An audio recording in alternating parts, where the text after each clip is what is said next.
Hey folks, this is Vint with Dad's Gaming Addiction, and today we're going to quickly review BioInk Redemption. This is a game that you can find on Steam for about 13 bucks.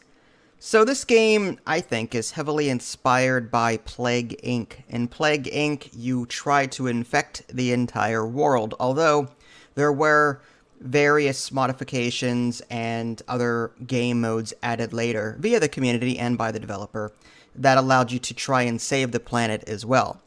In this game, you're doing much the same thing. You're earning points in order to unlock different trees and abilities so that you can try and complete your objective. But this is more on an individual scale. You are presented with this person, and you can either choose life or choose death. It's basically two different game modes. In the choose life option, you are a doctor trying to save your patient who is being inflicted by all of these different diseases. It's kind of silly, all the different things that this person has. But you can choose male or female, and by extension, you'll get different diagnosis options. Like, obviously, men don't have ovaries, so that's not an option, in terms of diagnosis. But as a doctor in this game, and you choose the life option, the patient will come forward and have different symptoms.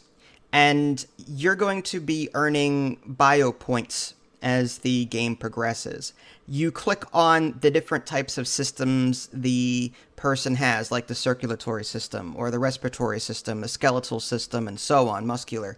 You're going to click on those buttons, and whenever these little things pop up, you're going to click and hold, and you earn points when you collect them. And that's how you earn your points necessary to then spend on diagnoses and treatments.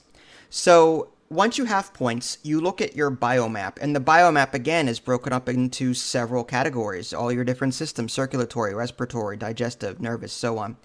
And you're going to click on the different diagnosis tests, and you're going to see, okay, this particular test searches for this particular disease, and the side effects are this, this, and this, and this. So you're going to take the side effects that the patient gives you and try and find a disease or a diagnosis that matches those side effects. So if this particular diagnosis can account for 3 of the side effects that the patient has, then there's a good chance that whenever you spend points on it and then you wait and the diagnosis is complete, it'll say, yes, this patient is tested positive for this disease. Once a patient has tested positive and you've discovered that, you can then start treating the patient with a couple of options. It might say, spend 3 bio points, there's a 40% chance it'll succeed, it'll take this long to do.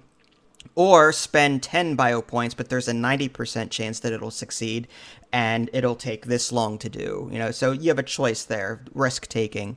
So yeah, that's your primary goal typically. And the save a life mode is just, your patient will be bombarded with new diseases over time, and will then give you new side effects over time, or not side effects, but different symptoms over time.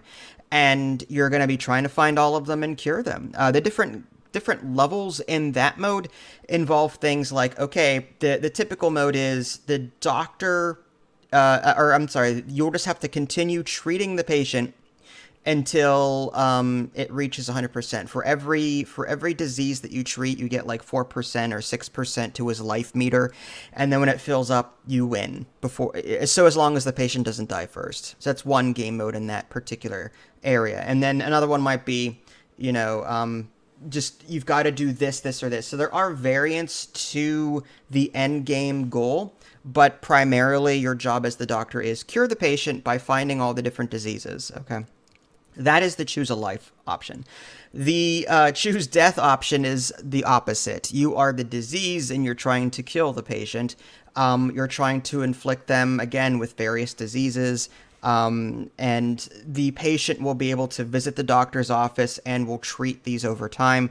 Your goal is to completely get all of their systems, circulatory, respiratory, to 0%. Until before the AI doctor is able to get the patient to 100%, typically. However, like I said, there are different levels within that mode that have different end game goals. Like another mission might be kill the patient before the AI opponent does. So your AI opponent is reducing bars as well, and you're trying to beat the AI in doing so. And in this mode, there is no doctors and no treatment, so you just have to quickly try and murder your patient. That's what it is. Now, regardless of game modes, there are 3 different tabs within the bio tree where you can spend points. There's the diseases section, where that's where you can either treat or assign new diseases depending on what choose life, choose death mode that you pick. Then there are risk factors, which is a tab dedicated to like multipliers, where you can affect the patient's lifestyle. Like in the choose a life option game mode, you can make the patient more healthy by eating better, and that will negate some of the bars in dropping more quickly. And when I say bars, I mean like circulatory, respiratory, and so on. In the death mode, you can make the patient obese, you can make them old or a smoker, a nymphomaniac, and that will reduce their health, their healing abilities, that kind of thing.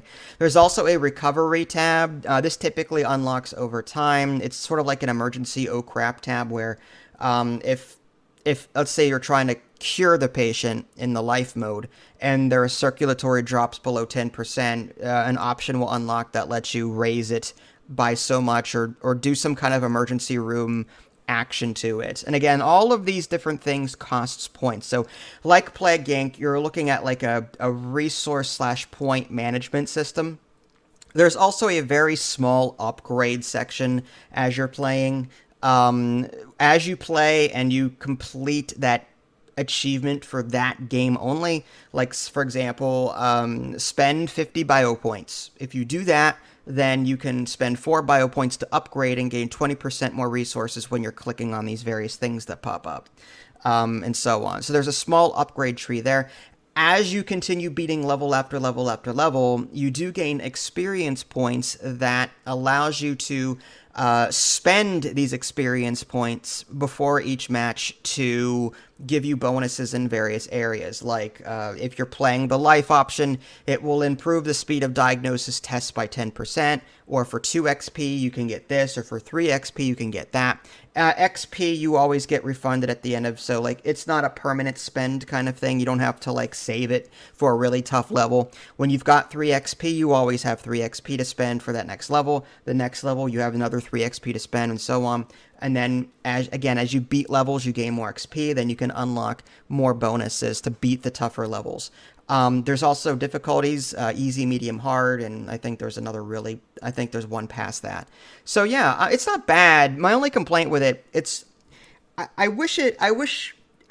just weird to me that the patient has so many things wrong with it. It's weird that, oh, it has lupus. Oh, now it's a digestive. Oh, now it's this. Now it's circulatory. Now it's an immune system. It's like it's all over the place. I would have preferred some kind of like emergency room setting where I'm treating multiple patients and I'm trying to diagnose them. Like I would love that. Jump from patient to patient to patient, sort of like in House, or like have you ever watched House, where he's diagnosing or trying to diagnose this patient by trying all these different things, but it's usually just 1 or 2 things and then he treats them. In this game, it's like they've got like. It's like WebMD, you know what I mean? Like, oh, my finger is sore, I've got cancer. You know what I mean? It's like, it's all over the place. So I wish that there was a way to, instead of treat one patient, treat multiple patients, and then you spend your points jumping from patient to patient, trying to decipher or trying to figure out what they have. But, I mean, as is, it's okay. I mean, it's a video game, there's got to be some, non-realism going on there. So yeah, it's not bad, this game. It gets stale after a while. Yes, there's the life mode, there's the death mode. There is a sandbox where you can customize your own setup, which is really nice. The different levels within each game mode, life and death, offer a little bit of variety, but I would have preferred to see a little bit more. I want more content, honestly. But that being said, if you can grab it on a sale, if you like to play Inc., then this is kind of a no-brainer. And what's really cool is a lot of the diseases and the conditions, like I'm someone that has chronic pain and other medical issues. So when I see these things in here, I'm like, oh yeah, I know what that is. it was cool to see all of these different diseases and medications and various real life, medical stuff in a game like this that I would recognize. So I do appreciate and I'm going to use this term loosely, the education element to this. I mean, it's not something I could study then become a doctor, obviously, but as someone that may be completely new to a medical field, and they may actually learn something, what lupus is, or what digestive disorder, or what this might be, or circulatory. It's not a textbook teaching tool, but it is something. So I do appreciate it for that, for that aspect too.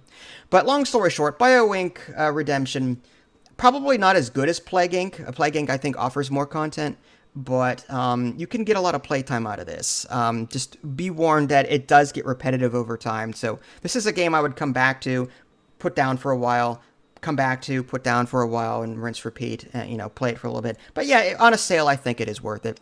If you guys haven't already, subscribe to me on Twitch and YouTube. That way you can stay up to date with any new content I happen to publish. This is Vince. Thanks for watching, and I'll catch you guys next time.